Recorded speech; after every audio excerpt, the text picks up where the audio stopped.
Welcome, everybody. It is Tuesday, January 26, 2021 at 6:30, and you are at the Common Council of the City of Wausau. Welcome. The first item on our agenda is the Pledge of Allegiance. Please join me. I pledge allegiance to the flag of the United States of America and to the republic for which it stands, one nation, under God, indivisible, with liberty and justice for all. Thank you very much. Next item is roll call. Clerk Leslie will call the roll. Peckham. Here. Martins. Here. Killian. Here. Neal. Here. Wadinsky. Here. McElhaney. Here. Rasmussen. Here. Watson. Here. Herbst. Here. Larson. Here. Ryan. Here. All members are present. Great, thank you. Next item, proclamations. Sadly, I have no proclamations for you tonight. The next item on our agenda is public comment, pre-registered citizens for matters appearing on the agenda, and other public comment. I just have one. Bruce Grau, if you'd like to approach the podium and say your name and address for the record, please. Thank you. Thank you. My name is Bruce Grau. I'm from 1115 North 10th Street. And in the height of the anti-Vietnam War movement, Senator Ted Kennedy came to a packed stock pavilion at Madison. And he started off by saying, "We know what you're fighting for, but what are you fighting against?" He didn't say that. He said just the opposite. Sorry. He said, "We know what you're fighting against, but what are you fighting for?" So today in Wausau, we're at the height of a war against a very pernicious and destabilizing virus that continues to expose and intensify the inequalities of our society and restrain economic activity.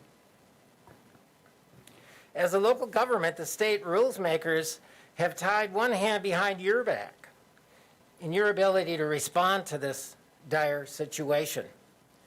Through preemptions, you're limited from extending eviction moratoriums, from raising wages to a livable wage, and to garner revenue strictly through property taxes, for example. But the manner in which you're fighting this raises deep concern that what will result for the majority of Wausauians is not what you or they may be fighting for. Supporting developments that include million-dollar ice cream stands, high-end condos, selling land to developers who try to hoodwink the council, using cost comparisons from properties surrounding Lake Wausau, and suggesting that community engagement should be limited. These are actions that promote business as usual, with business and revenue generation defining the actions of the council, while discouraging community input and perfunctorily seeking to meet to community needs. Pushing the goalpost back can also enlarge the playing field. If you're fighting to meet the needs of this community, you'll realize that turning Wausau into a glossy photo of Little Madison or incubating the seeds of displacement in an established, diverse, working-class district in this city won't achieve this. From the perspective of those who successfully fought displacement of established neighborhoods of color, of low income, the time to start dealing with the potential of displacement through gentrification in Wausau is now. The citywide task force for housing security for all needs to start in earnest and include renters and people who lack a permanent residence. Its action should include identifying city tracts that are the most vulnerable to displacement, stabilizing support for renters, endorse the ruckus resolution, controlling land for community development, and this is a big one, building income assets creation by designating a percentage of city revenues into a Housing for All fund, such as the money you'll be getting from the sale of the lots of the Thomas Street project, and other public-private entities, including landlords. And lastly, organizing and nurturing extensive community participation. And I just want to end with an example of a success. This is a quote from an organizer in Los Angeles where they were fighting displacement of an established Latino neighborhood being displaced by the development of the Staples Entertainment Complex. So they said, We approached them with neighborhood residents and a large coalition of community organizations, churches, and unions. It took a 2 to 3 year campaign, but after a lot of media pressure, a lot of organizing, and a lot of good coalition work, we managed to get a community benefits package that included things like local hiring, affordable housing, money for parks, and the first ever low-income parking district in LA. So see, it can happen if this is what you fight for. Thank you. Thank you very much. The next item on our agenda is communications. It is about the Executive Fire Training Program graduation. I'm really excited to let you know that our Deputy Chief Bob Bartek graduated from this program, but I'm going to delegate maybe a little bit of the presentation to our Fire Chief, Tracy Kajawa, to talk a little bit about it because it's pretty cool. Well, thank you, Mayor. So last Thursday, we were lucky enough to actually visualize Chief Bartek's graduation ceremony from the National Fire Academy. The mayor was able to be present, and also the crew on shift was present that day too. And the reason we were able to do that is simply because he had to do the graduation virtually. So I want to tell you a little bit about the program itself. It's actually the National Fire Academy. It's in Emmitsburg, Maryland. And he graduated from the Executive Fire Officer program. Now, this program is an intensive program that requires 4 years of dedication, and it's designed to provide senior fire officers with a broad perspective on various facets of fire administration. So he dedicated 4 years of his life to this particular program, and within this program, he had to take 4 different courses, 1 course per year. It was a 2-week course held at the National Fire Academy, with the exception of the last course, which had to be done virtually. The names of the courses were Executive Development, Executive Analysis of Community Risk Reduction, Executive Analysis of Fire Service Operations and Emergency, and the last one was Executive Leadership.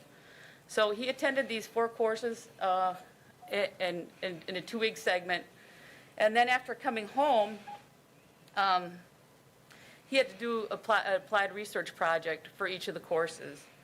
And in that applied research project, he had to demonstrate the application of the material that was introduced in class, both theory and concept, and apply it to real life situations within the department that he was at, or the organization he was at. So the first 2 courses, he was actually at the Wisconsin Rapids Fire Department, employed there, so he did the applied research projects at that department. And then he came to the Wausau Fire Department and attended the last 2 courses with us at the Wausau Fire Department. So with that, you know, I like the mayor, she was able to attend this graduation with us, and we're just really proud of Chief Bartek and his accomplishment in this way, and we'd like to share that achievement, obviously that information of that achievement with you. And with that, I'd like to bring Chief Bartek up to say a few words as well. I like to put you all on the spot today. Thanks, Chief Kajawa. I'll keep it brief. I had a very warm welcome to this community when I came and in the role that I'm in, and Chief Kajawa has enabled and allowed and put up with me in this program for this long period of time. And the great thing about this program is all about bringing real results to your community, and that's what I'm all about in being here, and hopefully I can apply those lessons learned. I greatly appreciate the mayor being at the graduation ceremony and Chief Kajawa presenting me the certificate on behalf of the U.S. Fire Administrator. So thank you all for your continued support, and I appreciate it, the acknowledgement. Thank you. Congratulations. I think this is one of the really cool opportunities where you actually see Chief Kajawa's leadership style of empowering others, and you know what they mentioned that when Deputy Chief Bartek first came to Wausau, the first thing he did then was fly off to his next class to get it done. So thank you very much. I know that we're better for having you going through that too. So thank you. Okay, next up is committee reports. BPW insurance claims, October 2020 through December 2020. We will place those on file. And then next up is the consent agenda, file number 210101 through file 210118. I would entertain a motion to approve. Motion by Larson. Do I have a second? Second by Peckham. Is there any discussion? I'm not seeing any. I think we're ready to call this vote. Peckham. Aye. Martins. Aye. Killian. Aye. Neal. Aye. Wadinski. Aye. McElhaney. Rasmussen. Aye. Watson. Herbst. Aye. Larson. Aye. Ryan. Aye.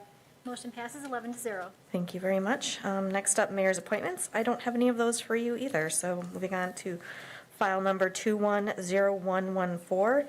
It's an ordinance from SISM amending section 10.20.08.0A, designating no parking on the north side of the 500 block of Franklin Street from the east side of the driveway at 504 Franklin Street, west to the corner of North 5th Street. Do I have a motion? Motion by Rasmussen. Is there a second? Second by Killian. Is there any discussion? Yes, Alder Larson. Thank you, Madam Chair.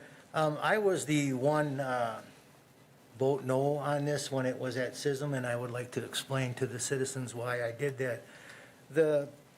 Cliff came to us with a petition signed for 21 people to have 2-hour parking on his street. And he came and he walked away here with no parking from here to corner. You know, I feel that it's kind of like you go to a restaurant and ask for a Coke and you get a Pepsi. You know, it does the same job, but you're not quite set. It's not what you came for. And I since then heard that the people are okay with this, so I will go ahead and vote for this, but instead of talking citizens out of what they came here, this was not a life or death situation. We should probably be more sensitive to their needs. Thank you. Thank you. Alder Rasmussen. Thank you. This item was actually a good one in SISM in that the citizens that were affected attended.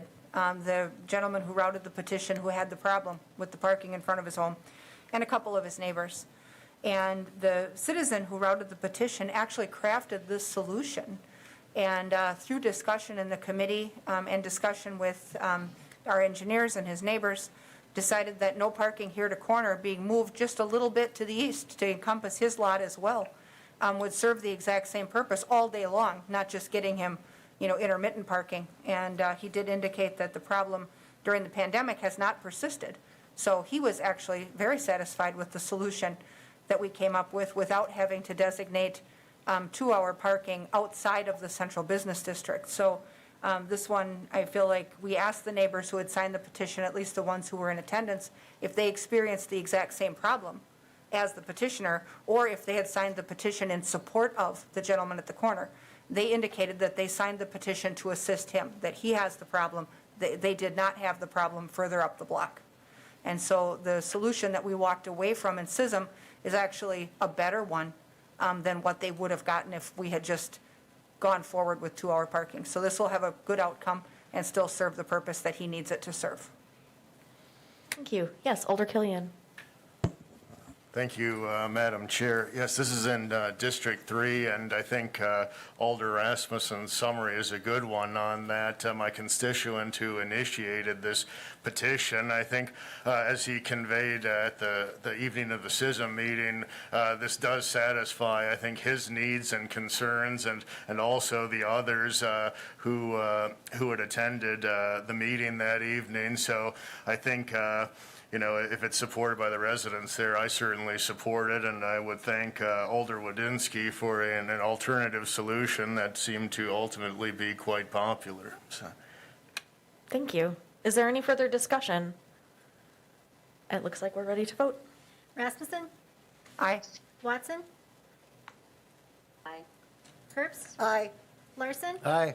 Ryan. Aye. Peckham. Martins. Aye. Killian. Neal. Aye. Wadinski. Aye. McElhaney. Motion passes 11-0. Thank you very much. Moving on to file number 210116. It's another ordinance from SISM, amending section 10.20.080A, designating no parking on the south side of Myron Street between Cleveland Avenue to McCleary Street, and no parking on the west side of Emter Street between Myron Street and Thomas Street. Do I have a motion? Motion by Rasmussen. Is there a second? Second by Wodinski. Is there any discussion? Yes, Alder Killian. Thank you, Madam Chair. This is also in District 3, and I had received quite a bit of feedback on this, and there was input from other constituents and residents in the packet as well. And I think the concerns that I received were not about future changes in stop signs, but that the parking changes year-round on Emter and Myron would essentially create a de facto city truck route to DPW. And I went out with residents and looked at Emter and the areas impacted, and it does appear that is a well-founded, fact-based concern. So Mr. Lindman did note that he would ask city employees to use varied routes to try to disperse the concentration of city trucks, but this does increase the concentration of city truck traffic on Emter, and that was recently worsened and substantially increased by the median that was placed on the west side of the Thomas Street Bridge during the Thomas Street Road construction project, and that median had been opposed by residents in this neighborhood and has consequently since then increased city truck traffic. So given I don't think this is in the best interest of the neighborhood there, I will be opposing it. Thank you. Thank you. Yes, Alder Larson. Thank you, Madam Chair. The thing that I guess got me was, or bothered me was, I probably would have went with it for 6 months, but I can't see the heavy equipment going up and down Emter Street during the season where the Dairy Queen is operating, and you've got kids and children and families using that corner. And that's why I had, at the CISM meeting, encouraged that maybe we ought to not do that, encourage the trucks to stay on Cleveland Avenue where there's less residential area, the street is wider, and they ought to just leave Emter Street alone. So I will be opposing this also. Thank you. Alder Rasmussen. Thank you. You'll note from the minutes of the SISM committee, we did have some discussion with Director Lindman about promoting Cleveland Avenue as a primary route for those vehicles. Obviously, there's less residents along there that would be affected by that truck traffic. And he did agree. We decided in SISM that rather than being a committee directive to tell a department where their trucks should drive, that's really an administrative management decision. And we asked him to network with DPW, with the street department that is creating that vehicle traffic, and asked them to diversify those routes and maybe make Cleveland the primary. And he was very agreeable to doing that. So that really is an internal management discussion. And most of the concern that we heard from District 3, as Alder Killian mentioned, was more about the traffic than where the stop signs are and where the parking is. So they're more concerned about the frequency of the trucks and not so much about this parking issue. So I think if, from a management perspective, if they can manage that without being told to by policymakers, that really resolves that issue, and we could still move forward with the parking as proposed. Okay, thank you. Yes, Alder Killian. I'll keep it very brief, just building off what Alder Rasmussen had mentioned. Just because there does seem to be an administrative component with the department head overseeing this, and I do believe Mr. Lindman is going to stick by his word and ask city workers to vary the routes and go down Cleveland. But for the sake of effectiveness and monitoring, could we potentially come back with some type of report or memo in 6 months from the department, just giving us kind of a summary and conclusions of the department and department head, so we know if this is working, if the administrative solution is in fact effective. Sure. I just looked out into the audience and I got a thumbs up. So that looks to be something we can accommodate. Is there any other discussion, any questions? It looks like we're ready to vote. Peckham. Martins. Aye. Killian. No. Neal. Aye. Wodinski. Aye. McElhaney. Rasmussen. Aye. Watson. Aye. Herbst. Aye. Larson, No, Ryan. Aye. Motion passes 9-2. Okay, thank you very much. Moving on to item number 210120. It's a resolution from the Economic Development Committee approving the sale of 118, 120, 126, 130, 134, and 138 East Thomas Street to Tyler Knudsen Construction LLC for the construction of Thomas Street Phase 2 remnant parcels housing projects. Do I have a motion? Motion by Herb, second by Peckham. Is there any discussion? Yes, Alder Ryan. I happened to attend the economic development meeting where this was discussed, but at the time, I was not privy to the actual RFP information. Back when I first moved to the Wausau area back in '98, my husband and I went and looked at over 50 homes, and we felt like we had this little game of, let's guess what the listing price is. And so we had an opportunity to look at homes all over the area. And I am from the west side, and it happens to be in an area that's of homes that are under 100,000. And I have been concerned with Thomas Street and the road reconstruction over the years and the delays. And also had looked at some homes in that area when I was going to buy a home 16 years ago. So I had mentioned in the meeting that I thought in that primary Thomas Street corridor on the east end, as you go south, that most homes would probably be thought to be under 100,000 to maybe 120, 140. And I'm not a native of the area, but I do realize maybe some of the other homes as they go down towards the river there, that maybe they were originally cottages as such and then were upgraded into being full-time homes. So I inquired with our assessor that I thought, well, how did the requirement of being 3 bedrooms, 2.5 baths in this area come to be? That it just seems, in my thoughts, not having the data at the time, I thought, is there any homes in that area that are 2.5 bedrooms? Bathrooms, excuse me. And he confirmed, he said, yes, off the top of his head, there are no that have 2.5 bathrooms. And so I learned where the data was. I did some reports in that neighborhood. And I guess I feel like this is the first of looking at a neighborhood where lots are being repurposed, where the almighty dollar is not the first or the biggest criteria. It's the criteria should be what are homes like in this area, and are you building something that's becoming like a very expensive white elephant? And so in looking at the data track information, I found that there weren't any homes that were above $140,000 for prices, that some of them were older. But just because they're older doesn't mean they're not built as well. And I happen to own a 100-year-old home, and I know it is built well. I've got the big frickin' timbers in my basement to show how well it was built. So my concern is that we somehow only got one response.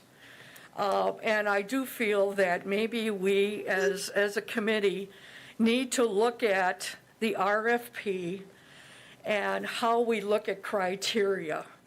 I do understand that there is the criteria of being on a slab because of contamination in that area. But I do feel that planning to build a home, 3 bedrooms, 2.5 baths, and a required garage, their estimate is that the value will be between $220,000 to $240,000. And they used some homes recently sold in Rim Mountain as why it was justified. That may be the case in Rim Mountain. That may be the case on some parts of the far west side, or as you go north towards Forest Park and Riverview. But when you're looking at something that's comparable into this neighborhood, why isn't one bath or 1.5 baths, or not having a requirement to have a garage built as part of it? That back in the 50s when my parents built their house, they built the garage a few years later. And why aren't we trying, especially on city lots where we have control of how we can try to encourage affordable housing in neighborhoods, why aren't we trying to make it so that it is more affordable, it is more appealing, and that for some people that may want to build a first-time home can find something affordable?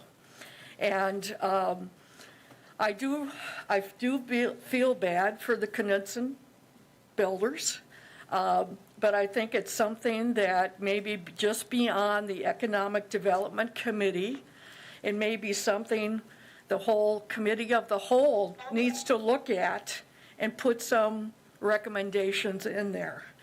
And I just feel like it's not appropriate to have such a major difference and kind of not fitting in. And in seeing, is there other ways we could build homes that were smaller? Not necessarily really tiny, but I had friends that built a cottage where they had a two-car garage package and they built it as their cottage.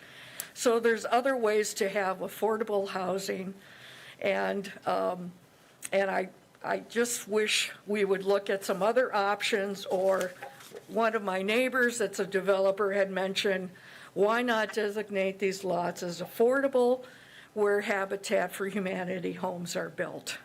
So I hope that we can continue the discussion and maybe decide to step back and look at it again about these RFPs, especially in areas that are traditional homes and not very fancy homes or expensive homes, and try to find housing that will fit into the neighborhood.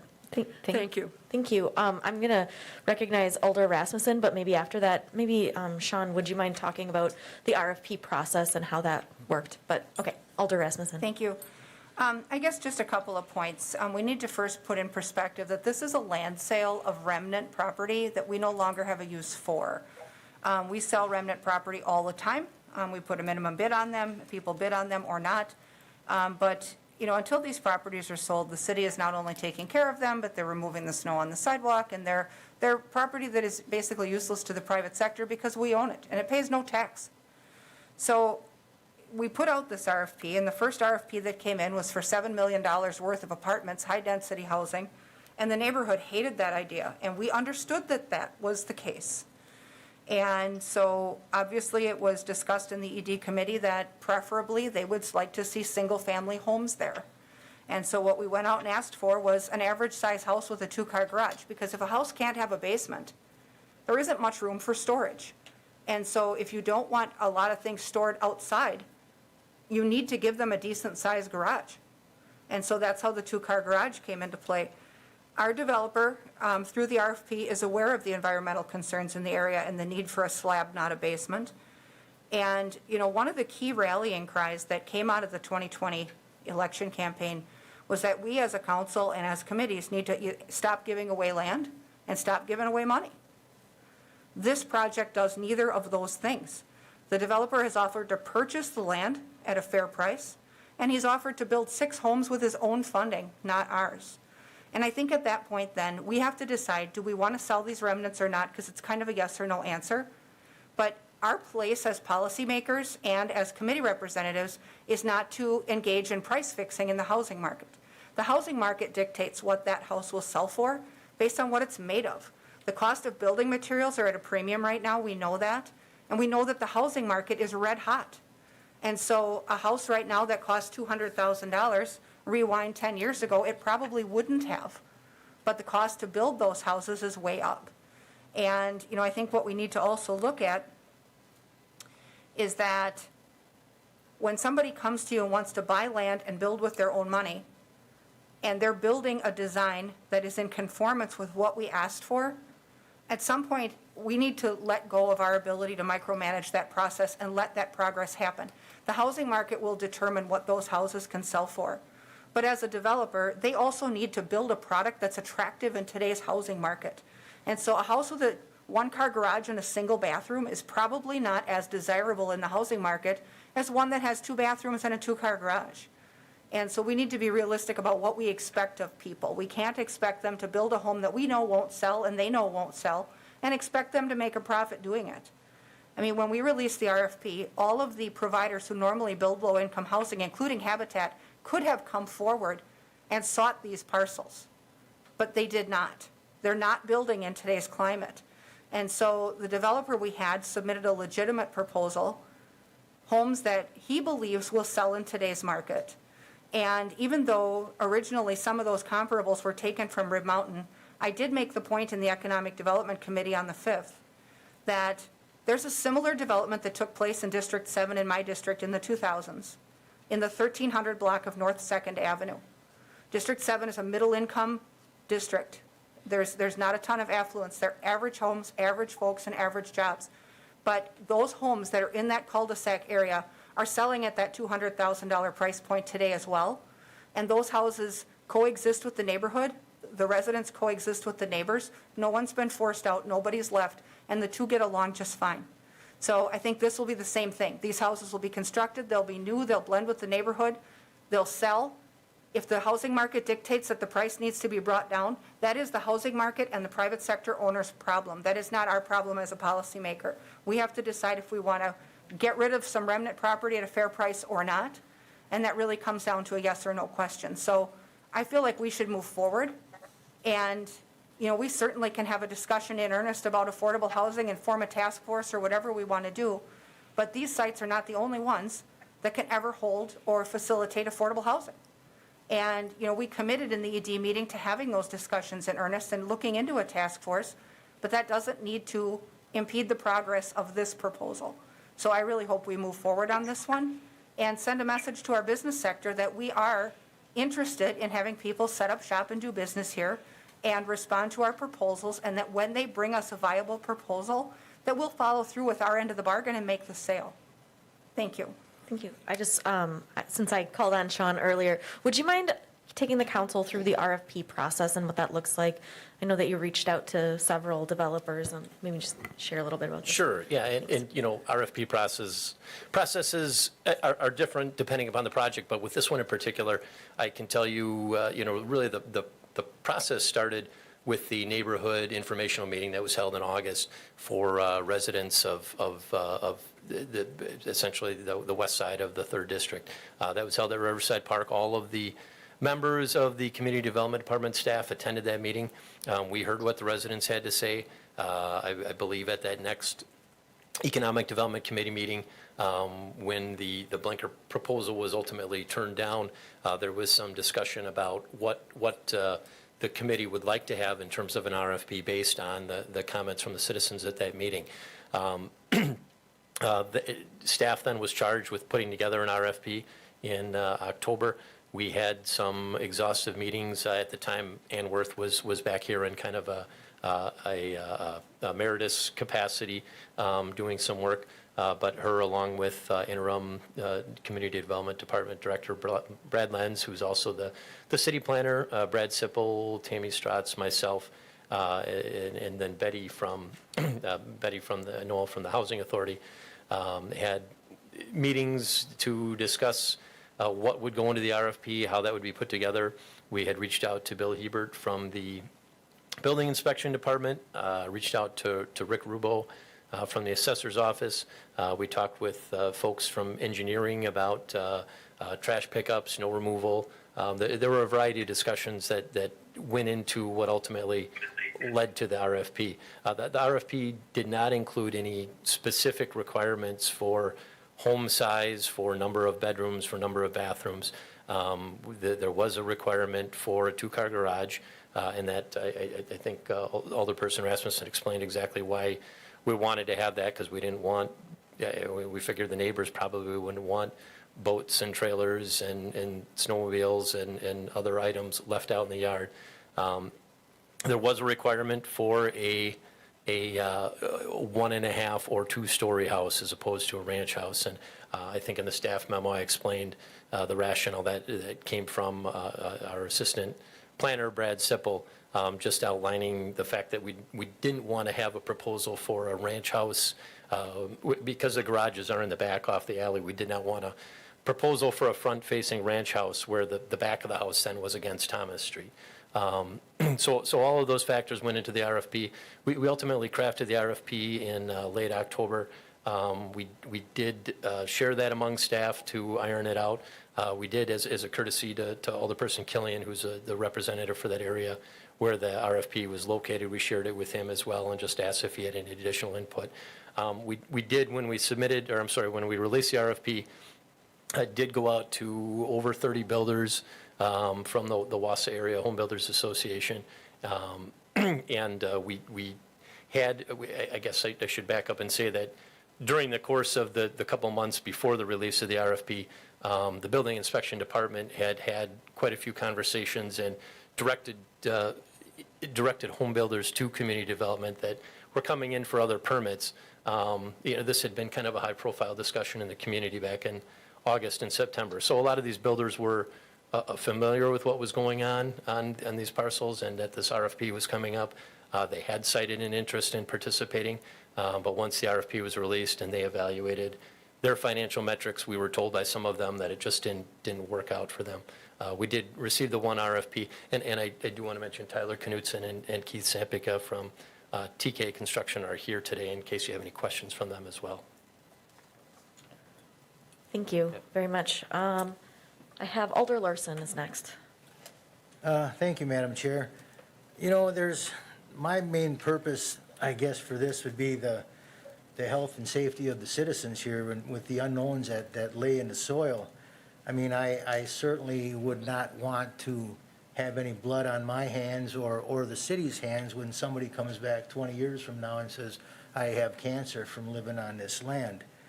I have had various discussions. I had questions for the city's attorney's office. I've also had email contact with the DNR, and I've had phone conversations with the DNR about what was tested when, it seems obvious that the soil, the land hasn't been tested back. When they tested for the Thomas Street corridor, they tested the boulevards and right along and such as that. And the only depth they tested was 6 inches. And it's also been brought to my attention that Eric had mentioned that we had cleaned up the soil a foot. They put fresh ground in. So when I asked this question to Matt Thompson yesterday, I said, now, by removing a foot of soil and replacing it with clean soil, does that make this land safe? And he says there's no data to back that up. So I'm just wondering here why the city council is so interested to put their tax dollars over the health and safety of their residents. We own the land. It is our responsibility to clean it up before we hand it over to any developers. It's just that simple. I have a paragraph from an email I would like to read here. I'll send this email out to all the other council members after this meeting tonight, and I'll be sure you get one too, Madam Chair. It says, in this last paragraph, it says, you also asked about guidance related to building near contaminated sites. The department does not have rules prohibiting redevelopment at or near cleanup sites in general. We try to work with developers, municipalities, or other interested parties on how to best utilize these properties while minimizing potential exposure to contaminants. In this case, the best advice I would give anyone developing or buying one of these properties would to be to do their diligence and perform a Phase 1 and Phase 2 on them so they understand better any environmental conditions that may persist. So I think I would, I don't know if I would be out of line to say this, but I think I would like to, I don't know how this actually works, but I would kind of like to make a motion to dismiss this motion and to table this until, this ground is cleared 100% clean, and so it's 100% safe to inhabit it. So the city is not liable in any case in the future. Thank you. So it appears, is this a valid motion? Well, did anybody make a formal motion yet? Yes. To entertain, okay, this is a motion, I would call it a motion to table, I guess, and to lay it on the table. That would require a second. That motion cannot be debated, and it would require a majority of the vote. Okay. So you're asking a motion to table? Yes. All right, is there a second? A second by Ryan. It's not debatable, so maybe before. Just a vote. Yep, so I have noted who would like to speak next, but we have to vote first. Peckham? No. Martins? No. Killian? Yes. Neal? No. Wadinsky? No. McElhaney? Rasmussen? No. Watson? No. Herbst? No. Larson? Yes. Ryan? Yes. Motion fails 3 to 8. Okay, thank you. So I see that it's technically Martin's Light, but I'm guessing it's you, Alder Killian, would like to speak. And after you're done speaking, I am kind of interested in hearing from Eric Lindman and maybe Ann Jacobson about kind of this contamination and what we are liable for, so. But please. Thank you, Madam Chair, and this is, again, in District 3 and has probably been a 15-year matter in one form or another, so if you'll maybe permit me a few minutes to give my thoughts on this. But I also noted in the audience that there do seem to be some residents from around that area of the development. I don't know if they desired to speak and they weren't registered, but as stakeholders, if they would desire, then as their representative, I would certainly support that if it's allowed. So I would really echo my sentiments from the ED committee, and there were two main things that I had brought up that were based on citizen feedback, and one was on the environmental safety aspect of these parcels.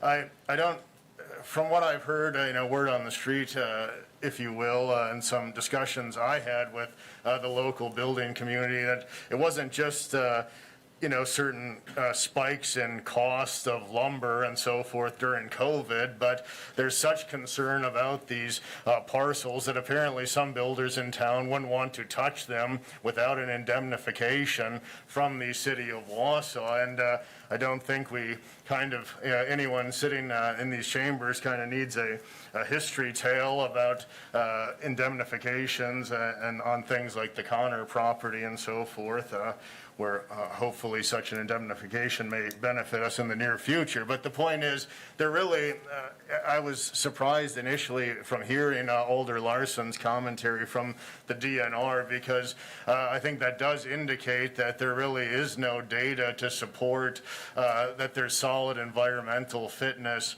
of these parcels. And I think that it probably would be realistic to want to do a phase 1 and a phase 2. And if the city would not do that, I certainly think that should be a hard and fast requirement of the buyer of these parcels. That is a requirement if that's something we can do. And the second was on affordability. And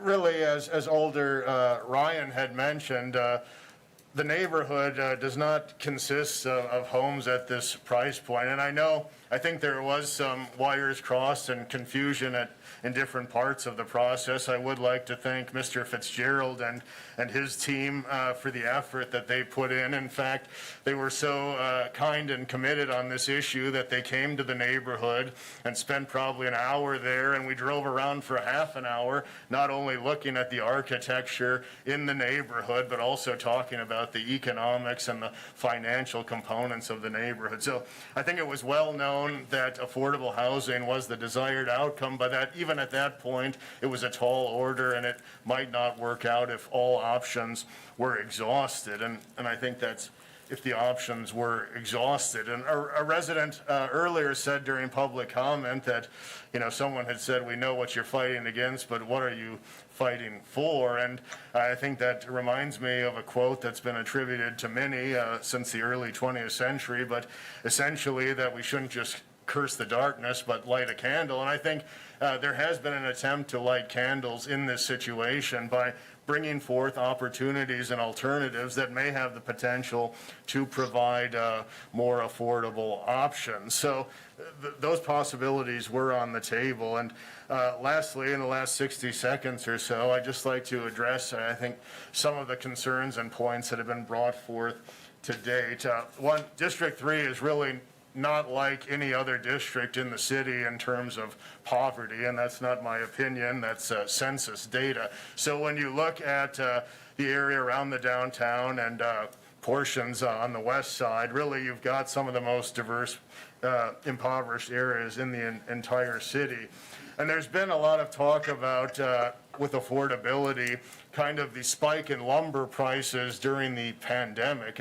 I do not doubt or dispute that, but really the average cost per square foot construction that we've seen in the region, that was more affordable during pre-pandemic. Actually, those often included a basement. So my understanding from talking with some in the local building industry was that by having a slab and no basement, it actually offsets or neutralizes that lumber spike. So there really shouldn't be that much of a differential in the average cost per square foot when there's a slab with no basement.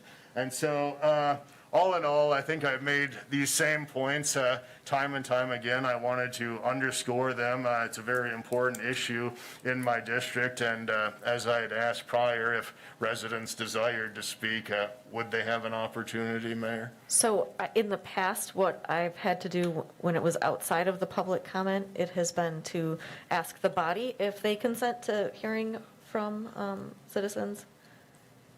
Sorry, Are there citizens here?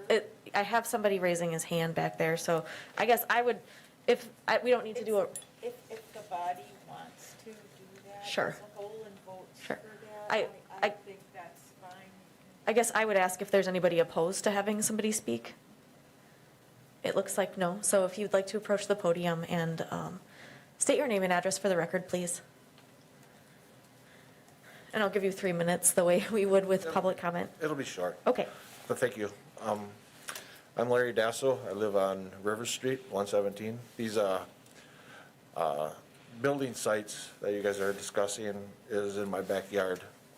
So I watched everything that happened with the construction and everything, and I guess I have a couple concerns. The first concern I have is the alleyway. Like a lot of us residents have our access to our backyards through that alleyway. I'm kind of concerned that when you sell these lots, are we still going to have that alley there? So us residents still have access to our backyard, or are you selling the whole lot from the sidewalk on Thomas Street all the way to our lot line? Is my concern. Because there is a couple of residents that have their garage doors in the alleyway, so I guess that would be one of my concerns on your thoughts. And another thing on going back to the testing, I guess I'm going to use this as an example.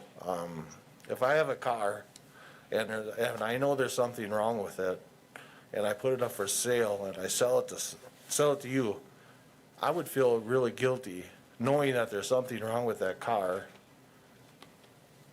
and knowing that you're gonna have to deal with it, I would feel guilty. I wouldn't do that. I would feel really, really bad. I mean, I think that's kind of a shady person that would do something like that. Now saying that, that's kind of the same thing with all you knowing that there's something wrong with that land. I mean, wouldn't you feel bad? Wouldn't you? I mean, honestly, I would. Some don't. Now, Ms. Rasmussen, to me, is talking like, well, she's looking at dollar signs. Now, come on here. Let's think about the safety of people. That's what really counts, right? Don't you guys think so? I mean, really, let's get it tested. And if it's good land, then let's sell it. Let's sell it, get some affordable housing in there. But we don't need to, I don't think we need to vote on that tonight. Let's get it tested. Let's make sure it's good. 'Cause I would feel really bad if I was you, knowing that there's something wrong with that land. That's all I have. Thank you for your comments. Maybe this would be the appropriate time. I think maybe Eric, if you could tell us what testing has taken place and what remediation looks like and I guess when we're talking to the DNR, I don't know if they say they don't have data to support that it's safe. Do they also have data that doesn't support that it's not safe? I don't know. So maybe you could clarify if possible. Yeah, so I think just to kind of walk through that was done, like during the project. And so there were obviously concerns about dioxin. So there was extensive dioxin testing, which is more of the surface soils, typically anywhere from 4 to 8 inches. There were TEQs, there were detections of dioxins, in that area on the edges of property, some of the property that the city owned, as well as and previous testing in the past with some of the private properties. So those were the constituents of concern. We also did some subsurface testing as well for metals and other things along the corridor in the boulevards and such. And we didn't find any contamination along adjacent to those properties when we did that testing. So we also talked with the DNR about the dioxins. They told us that no additional action was required, but this body made the determination because of the public perception to remove those soils during construction. So when construction began from the sidewalks on back and in the boulevards, all of that material within the construction zone was removed. Construction took place and new material, clean material was brought back in. There's nothing that says that we have any issues with the site, with the soils, anything that the DNR has reviewed, the history in that area. There's nothing that says that we need to do testing. Even the subsurface testing that we did to try to identify any constituents, even next to the Walico property and the subsurface soils, and there was nothing that was detected. So from the standpoint of data and information and everything that we've collected over a number of years, that area is clear. It looks like Alder Rasmussen might have a question. I have a question for Eric. Is it true that the material that was taken out of that corridor that was then hauled to the landfill was tested prior to disposal, and that soil was clear as well? Yeah, so we have to test for the landfill in order to, they have to determine whether it's hazardous or not. So they have a laundry list of constituents. So we pulled that soil that was tested, and it was acceptable just to be cap material at the landfill. It was not hazardous in any way. So my point being is that we are not aware of a condition on the property that's like selling someone a car with a problem. Right. It looks like Alder Killian might have a question or comment. I do. Thank you, Madam Chair, and thanks for providing some info, Mr. Lindman.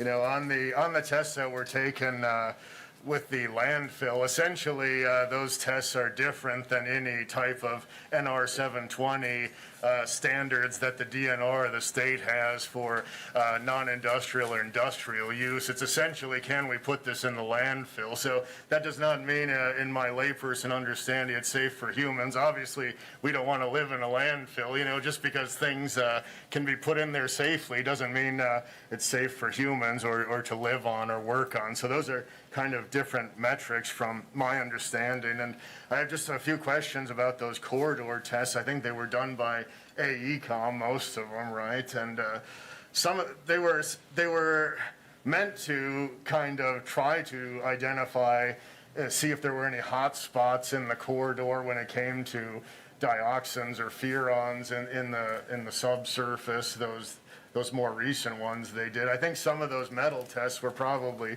20 to 25 feet underground, but at least No, they were done, we did different sections, 2-foot sections on the way down. And so they were metal, they were VOCs, they were dioxins as well and subsurface, you know.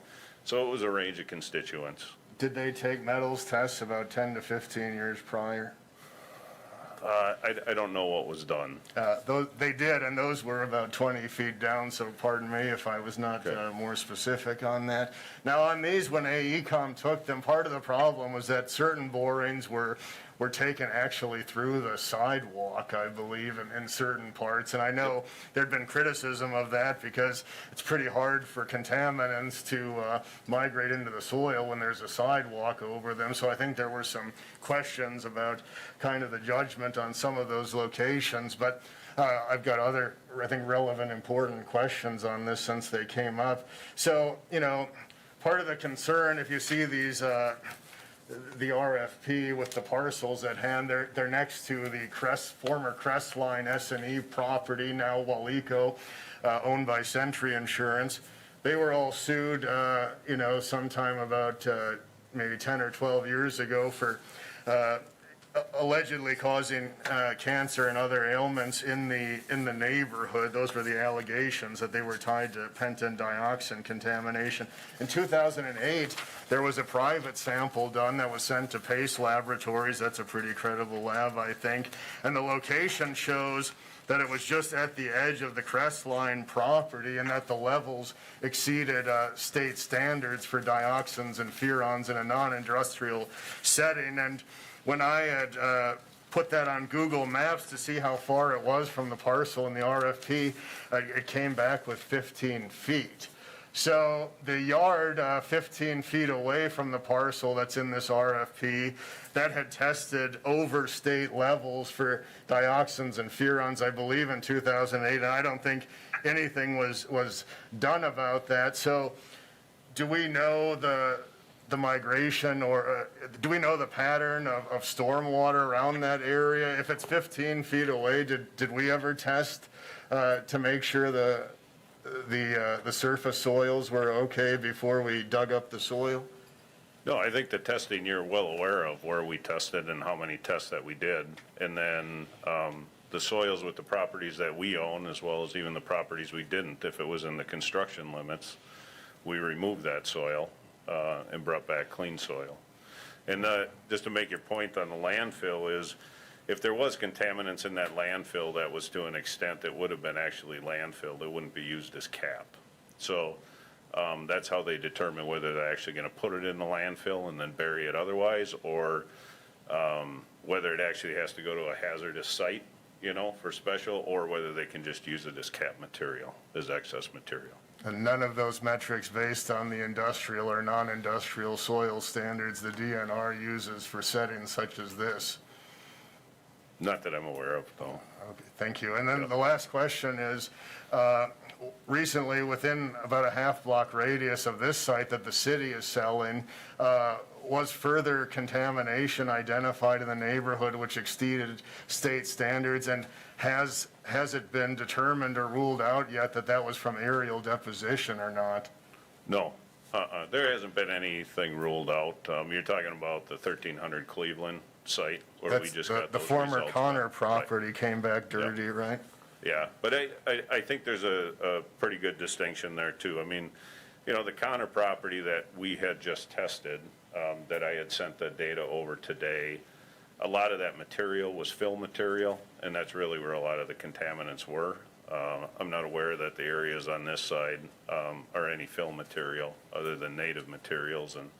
And like I said before, you know, along that corridor, we did do some subsurface testing, whether it was through the sidewalk or not. You know, I mean, those metals and those other things would have been shown if they were there, so. Thank and you for yep. the information. Thank you. Alder Larson. Oh, I'm on. Thank you, Madam Chair. I would like to just go by this again. In this case, the best advice I would give anyone developing or buying one of these properties would be their due diligence and perform a Phase 1 and Phase 2 so that they understand better the environment conditions that may present. So you're contradicting what Matt Thompson is saying. No, I don't from the think so. I DNR. mean, what I'm saying is that we've done beyond a Phase 1. Because, I mean, we've done testing for constituents on the properties, next to the properties, subsurface. So essentially, we've done, on or around those properties, we've done actually Phase 2 testing. when there's any question that any citizen's health and safety would be jeopardized or thing, I would think the city employees would be on top of this first instead of the city aldermen having to do this investigating for them. And to me, a vote for this would be a vote against the health and safety of the citizens of this city. Thank you. I think you're putting out information that isn't accurate, Lou. You're making assumptions on things that go against the data that we've collected. And I am and not think making that's assumptions dangerous. here when it suggests you a Phase 1 and 2 environmental, you know, Phase 1 and 2, I'm at a loss for words now. Phase 1 and 2, you know, setting be performed. What's that to ask? I mean, who's going to perform it? Are we going to perform it, or are we going to ask the contractor to perform it before that? You know, is the contractor going to be liable if he builds homes on this property and they come back with cancer in 10 years? I mean, I'm not blowing things out of proportion here. I've done my I think homework, you are. Eric. I've Yeah. done my homework, so, Okay. thank you. Just a reminder, maybe we could address comments to the chair, but questions to anybody at the podium. Thank you. Alder Ryan. Thank you, Mayor. I was just going to, Eric, could you clarify about the alley? From my understanding, for the Thomas Street properties, their entrance and exit will be the alley, which will, Correct. there's neighbors to the north, so they're going to be seeing more traffic. Yeah, so whatever development happens there, that their access to those properties will be off the alley. So that alley will be maintained, yeah. Okay. The other question or comments I was going to say is that as fiduciary for the city and having owned some other property when I went to sell it, I made sure I documented everything that could be on the history of the property.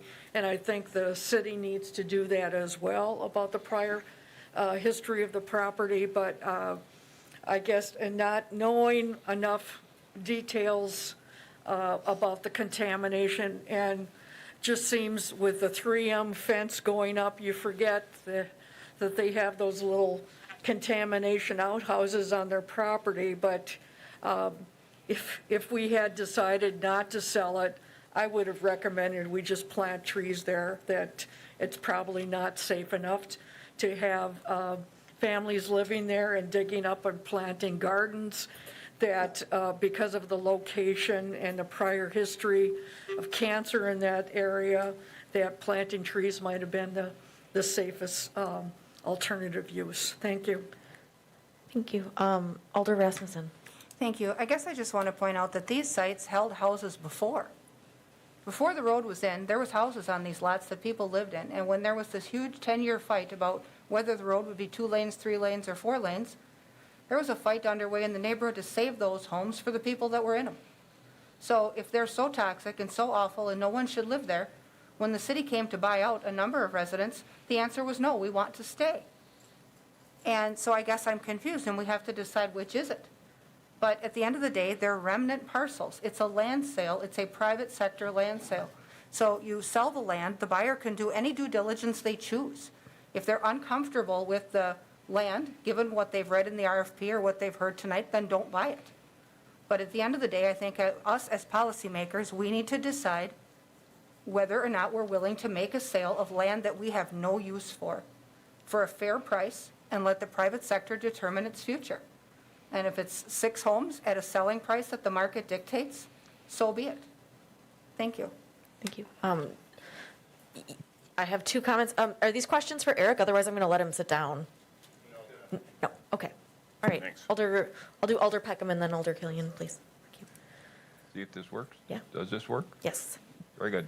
I just, a couple of things. I think one of the most important bits of information about this property was a statement made in this room a couple of years ago, and the Department of Health Services toxicologist who did a very serious look at all of these properties in the Thomas Street corridor was asked a simple question. If your grandma wanted to move into one of these residences along Thomas Street, would you warn her off? The answer was no. She would be okay with that. So I think that tells us a lot right there. I will agree a little bit with the detractors on this, in that I don't think this is turning out perfectly the way we might have wanted it. But I think we need to learn from this RFP process and be more specific in what we actually want to come out of it. If we want homes that are going to sell for $140,000, I think we need to ask for that. We didn't ask for that, and I think we're kind of honor bound to go through with this project.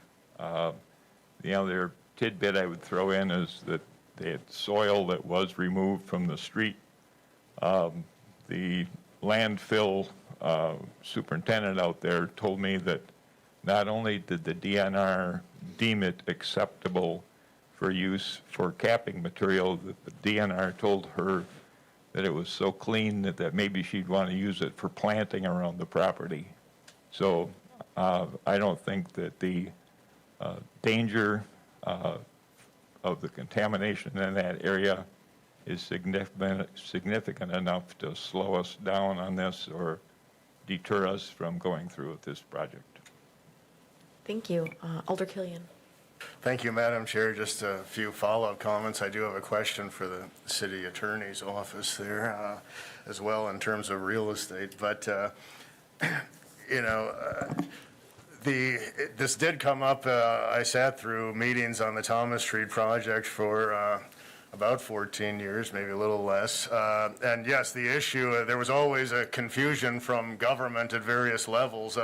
Why would the neighborhood, why would people fight to keep their homes if they're so worried about contamination? And I think as we've been discussing as a body and in committees, you could summarize this down to kind of environmental justice. And if anyone knows the history of this neighborhood well, which I do, we can see that there has been a history of injustice there for decades, and that's from Crestline, that's from 3M, that's from the Connor Forest Industries, that's from Larry Reardon, it's from all of them, and it's also from the city government and the state government, and at times the federal government for taking a fall on their regulatory responsibilities. So my answer to that question is people don't want to be pushed around there anymore. It's their neighborhood. So yes, they would like to not be displaced, while at the same time having responsible parties clean up their mess. I don't think that's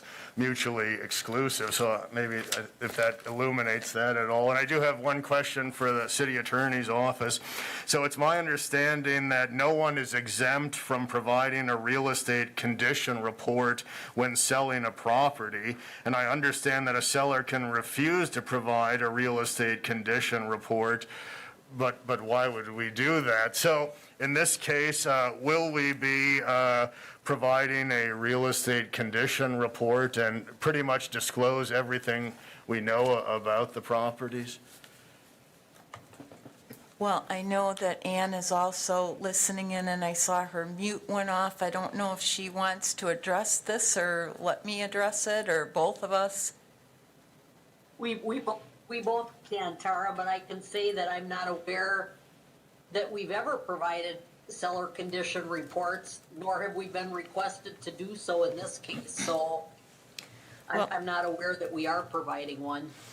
Well, and my understanding is there are exceptions to providing real estate condition reports. For example, in a foreclosure, when a bank takes over a property, they do not provide those. I think you have to have lived there. I don't know, it's kind of a surprise question, like, guess what? If you really, really want to know the answer to this, I can go look it up in the statute book, but I don't believe the city would have to. I could be wrong if I recheck, but I do know there are exceptions, and using the foreclosure as an analogy, you know, and that you need to have lived there. We've never lived there as a city government, so I would say no. Thank you very much, and I will save you the inconvenience of having to look that up or pursue that. May I just make a request that we do include such a report to the seller of these properties, so that there seems to be a lot of concern about the environmental, and if there's a disclosure report, I think that would go a long way in kind of easing some of the concerns. Well, I will say, those, have you seen some of those reports? A lot of them have to do with your sewer and your water and, you know, your heat and lead paint and things like that. But did not the RFP contain in it the information that the city knew about the property as of the time the RFP was issued? Well, let's let, we may not have known anything, though. I mean, let Sean answer, because this is a factual question I don't know the answer to. Yeah, and this RFP did not, there's another RFP that went out recently in the River Life area that had some specific references to some information from Stantec. But the developers have reached out to us with environmental questions along the way in this process. They've been referred to Mr. Lindman, who's responded to their questions. I think we're happy to provide whatever information we can about the property and do so before closing. I don't anticipate there's any issues from community development. And I would assume there isn't any from Public Works as well. Yes, Alder Killian. That would be great if we could provide a real estate condition report, because we are aware that those properties are sitting on a plume of contaminated groundwater, and we do know that, so maybe we want to disclose it. And for the Knutsons, this will protect you as well, to get all of the information that the city may know, because I'll tell you, over the last few decades, when I look at the records, the city seems to know a lot about some of the contamination in the neighborhood. So I think that would serve everybody's interest. Thank you. Thank you. Are there any other questions or comments? I know that none of our folks on WebEx have raised their hand, but I just want to make sure I didn't miss anything. Not seeing any. Oh, yes, Alder McElhaney. Thank you. I just have a question, just process question, Sean. If this goes through, we have not received like a bill or like offer to purchase yet. We have kind of an RFP. Is there a specific offer to purchase where contingencies could be placed on there stating the city would need to do phase 1, phase 2 before they closed on those properties? I'm going to turn to the attorney's office for that. Still trying to look up. Oh, okay. I'm sorry, yeah, could you say that? 'Cause Sorry. once it gets in my mind, I'm sorry. Say it again, Becky. Okay, we have an answer to an RFP, correct? Correct. I'm asking, usually with development, and this I know we're not putting city money in it, but usually with an agreement, will there be an offer to purchase on these properties from these developers for these lots? Like a Wisconsin offer to purchase, Do you know what I mean? You know, like a real estate transaction, and could they put contingencies on here for phase 1 and phase 2 testing as contingencies upon closing of these properties? I know Ann's unmuted again. I would think, Ann, don't we normally do some kind of contract, whether it's the Wisconsin state form or some other form for a purchase? We don't always have a contract offer to purchase. If there's a development agreement of some sort, we usually follow that to give effect to the terms of the deal or the closing. In this case, an offer hadn't been discussed or offered to the city or provided to the respondent to the RFP. I know, I don't have the resolution in front of me, but I remember when I think the be it resolved paragraph refers to simply selling the land to them, yet I think in one of the attachments, we were proposing putting some restrictions, 2 restrictions, I believe, on the land, on the deed transfer, that would require them to build this project in the way that they responded to the RFP. So it would be possible for somebody to make an amendment to this resolution to require a certain additional deed restriction, and if the council passes that by a majority, you can amend this motion in any way that's germane, and that could include adding another deed restriction to the transfer. Yeah, if I could add as well, transactionally, because there was no request for city participation, and this was really a straight land sale at what was considered a fair market value, it was really modeled, much of the resolution and how the transaction is being structured was modeled after what the city had done with the Sherman Street properties a handful of years ago, the Sherman Street ones at about 23rd and 22nd, where those homes were built. It was a very similar deal. Those actually went for much less. But the deed restrictions that are included in your packet were intended to provide some guarantee to the community and to the citizens that the developer wasn't going to build a much less substandard home than what they proposed, as well as the fact that they would be selling the homes to an owner-occupant rather than a landlord that intended to use them as a rental property, which those are both conditions that I think we understood to be priorities from the citizens. But additional deed restrictions can be placed within the scope of that, and again, it would be up to the purchasers, whether or not they want to subscribe to those deed restrictions or not. Well, right, and I just want to be, I think when we're talking about deed restrictions, I'm assuming we're not waiting until closing and putting restrictions in a deed, but that these are things we're talking about to put in the contract, right, about what's required to go forward with closing and then after closing. Okay. So just to be clear, because I'm clear as mud, Well, we may or may not get an offer to purchase, we may or may not. we could get an offer to purchase that has that in there if they want to present that as their offer to purchase. With the contingency of Now, phase 1 and phase 2. I guess the city could, just as, because I'm just treating this as any contract. Right. They can present it, we can accept it or decline it, or they can present it without it, and we could counteroffer and say we want it in there, and they could accept or reject that. But then you're going to have to put in parameters about who's going to do that investigation, where that's going to occur, how many borings, blah, blah, blah, blah, blah, who's going to pay for it, I mean, things like that.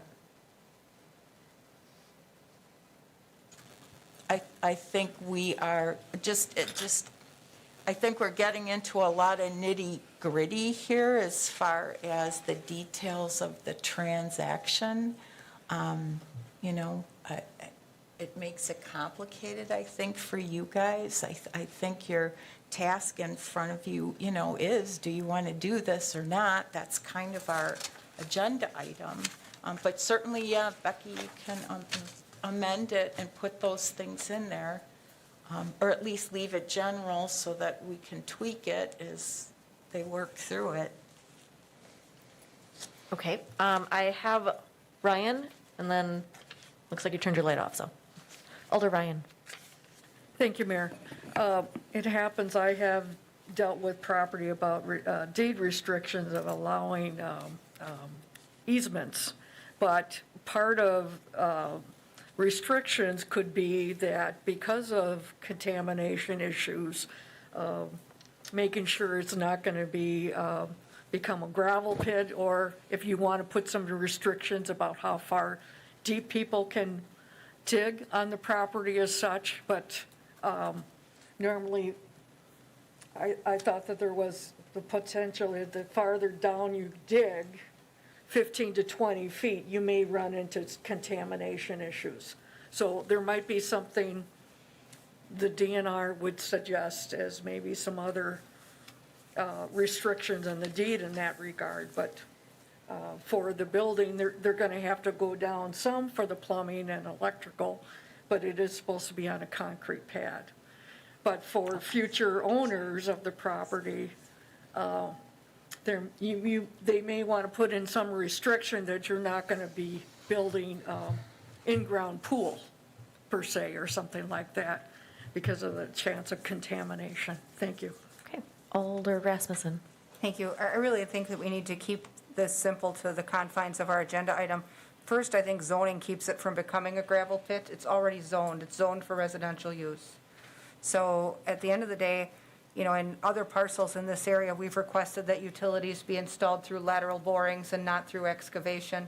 Obviously, that's something that, you know, could be communicated to the buyer, but once they own it, the installation of utilities, how it's built upon and what gets built is really up to them.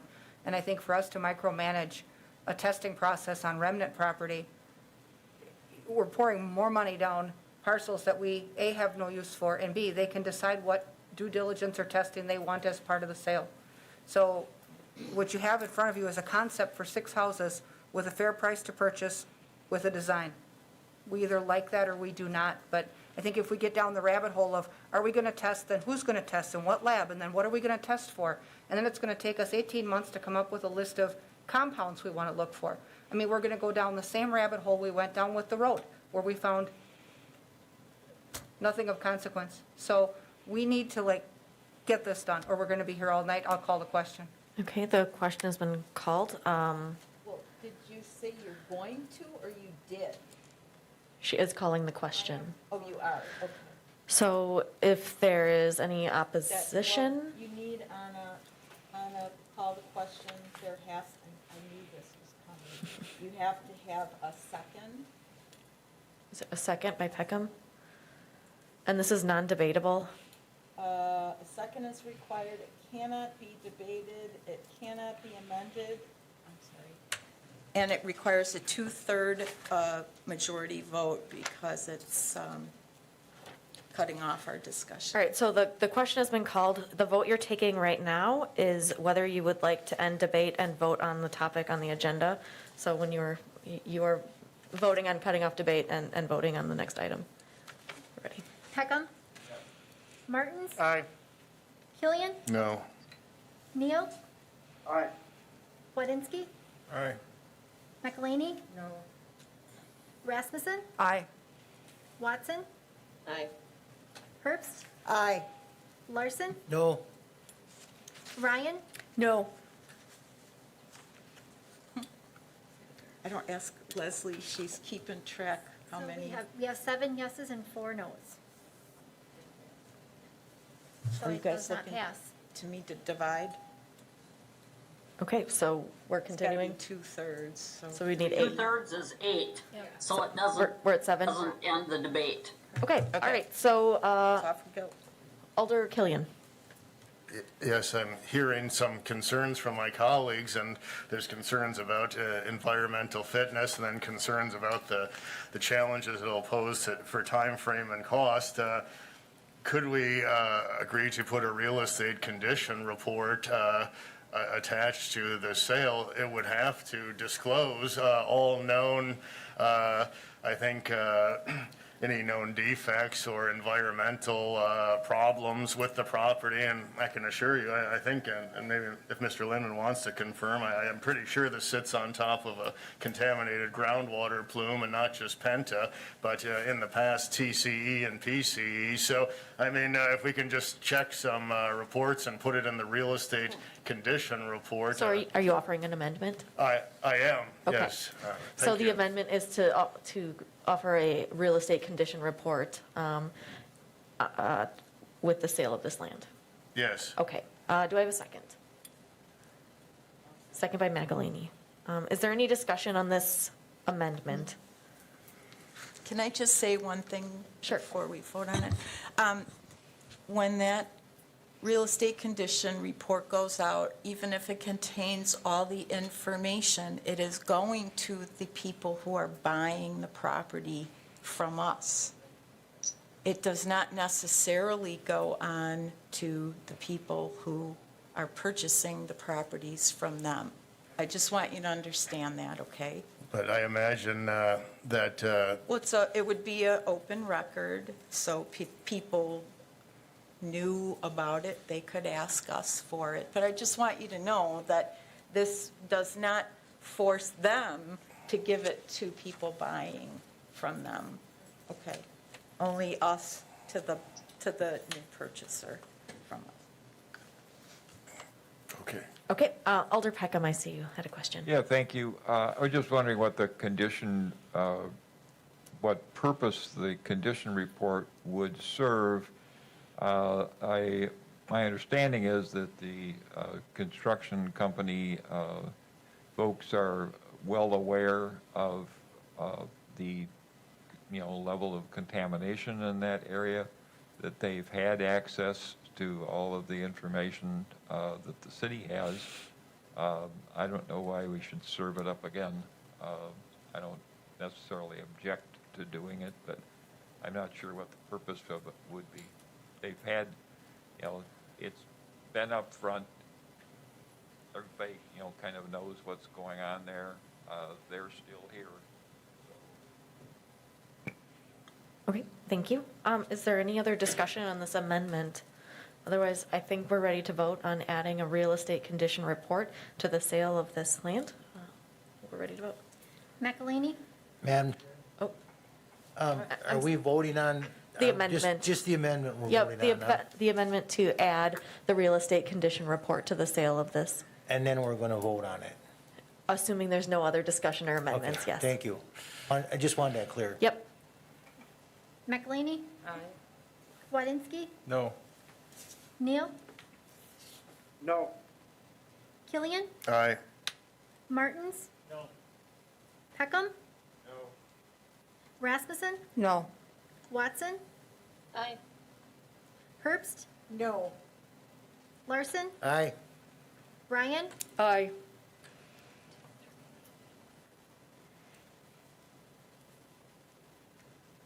the motion fails 5-6. Okay, so now we are back at our original motion to sell the land. Is there any further discussion? I'm not, Alder Ryan. Thank you, Mayor. Based on the cost of housing and also because of the contamination issues, I really do feel as our fiduciary rights and responsibilities as a council, we need to be forthcoming about contamination.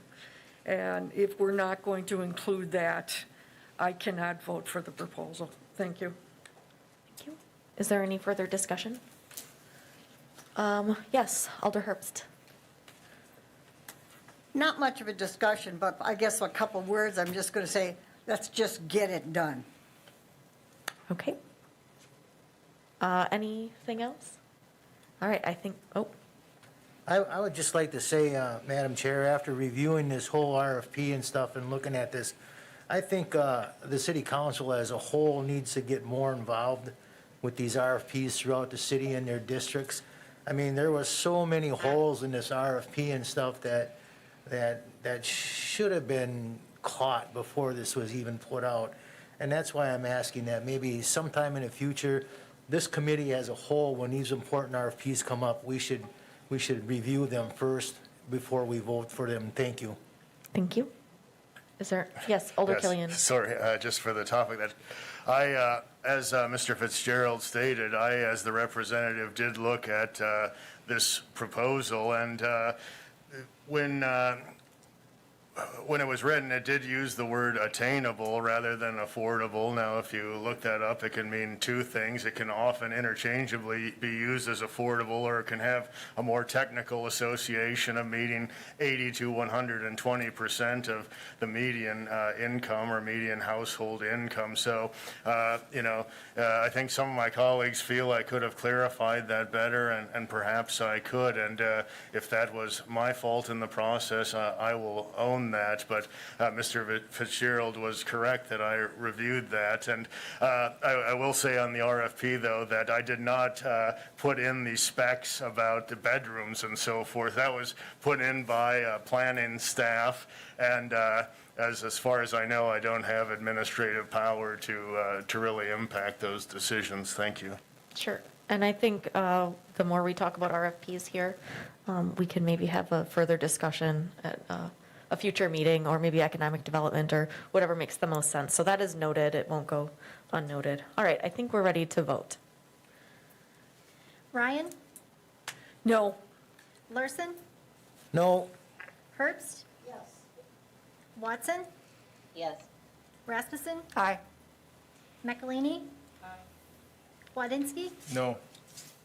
Neal? Aye. Killian? No.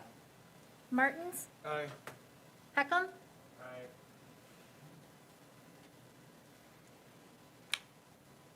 Motion passes 7-4. Okay, thank you. The next item on our agenda. Ms. Mayor? Oh. Can I move for a 5-minute break? We've been 90 minutes here so I far. suppose that's acceptable. I think everyone has earned that. Thank you. We'll see you back here in 5 minutes.